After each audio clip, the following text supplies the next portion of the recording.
هذا النزر اليسير ليس كافيا لمواجهة الأزمة المرتقبة. اسموت، عليك بالتفكير بوسائل تأمين المال كونك أنت رئيس الخزينة. لقد كانت أفضل الطرق على الدوام زيادة الضرائب وجباية خراج أكبر من الناس. كلا، فهذا الأسلوب يضع المحتاجين في ضائقة خانقة. وماذا يفعل من لا يستطيع تسديد الضرائب؟ لا بد من وجود طرق أفضل وأكثر مرونة لتأمين المال. يوزرسيف بوهبه أراضي الحاكم إلى الناس إنما يقوم بتهيئة الأسباب الحتمية لانتصار المعبد عليه،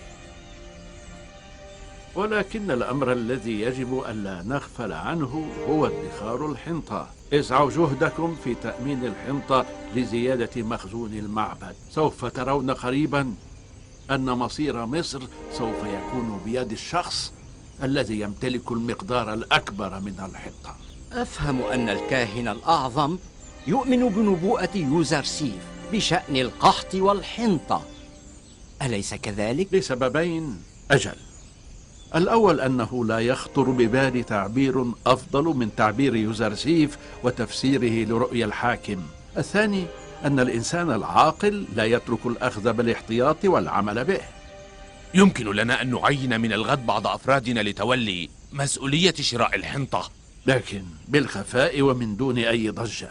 فإن لم تكن مخازن المعبد ممتلئة بالحنطة عن آخرها، فكيف لنا أن نحافظ على استقلال المعبد فيما يأتي من الأيام؟ وكيف لنا أن نواجه يوزرسيف؟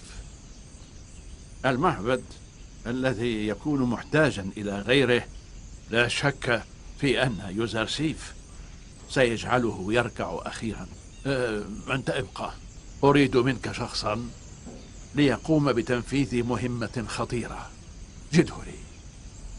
جده لي وعلى الفور. إذا عجبكم الفيديو حاولوا تنسوا أنكم تشتركوا في قناة اليوتيوب فضلا وليس أمرا. دعموا